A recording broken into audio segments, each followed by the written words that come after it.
5, 4, 3, 2, 1. Obviously we don't need to clap, but camera A is rolling, audio is rolling.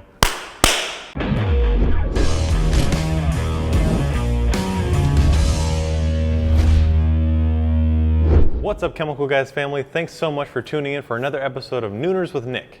Now today's topic, we're going over just a quick way of how to maintain your brushes. So over here we've got a bucket set up with clean water as well as a dirt trap, which we're going to be using sort of as like a washboard effect, and some all clean, which we've diluted 20:1 in this dilution bottle. You don't need a whole lot because some of these brushes, obviously they're used every day on different kinds of jobs, but what we're trying to do is remove the grease from your wheel brushes or the dirt from your carpet brushes, but you can use the same cleaner on all of them. So we'll start here with one of the drill attachment brushes, and what we're going to do is just simply spray the all clean directly onto the brush.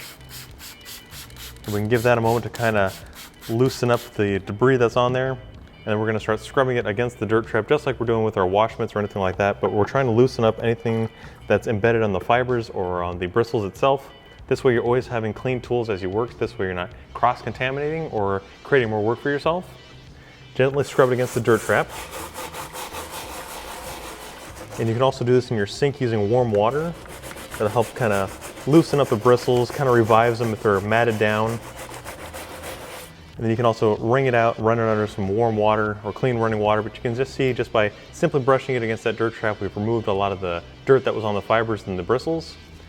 We'll set this one aside, move on to a wheel brush. This one here, it gets used a lot because it's one of our gray flag tip brushes and it collects a lot of grease, a lot of old dressings.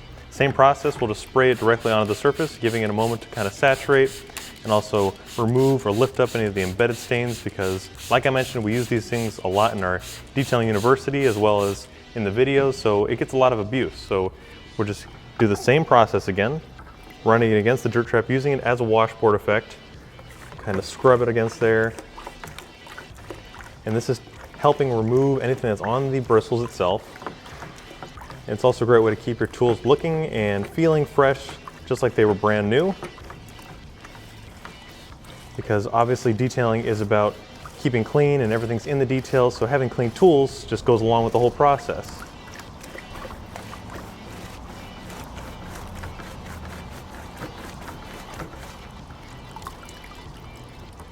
And like I mentioned, once you're done, you want to wring it out, or you want to run it underneath a hose or run it in the sink. This way you can get as much of the spent product in there, any kind of cleaners.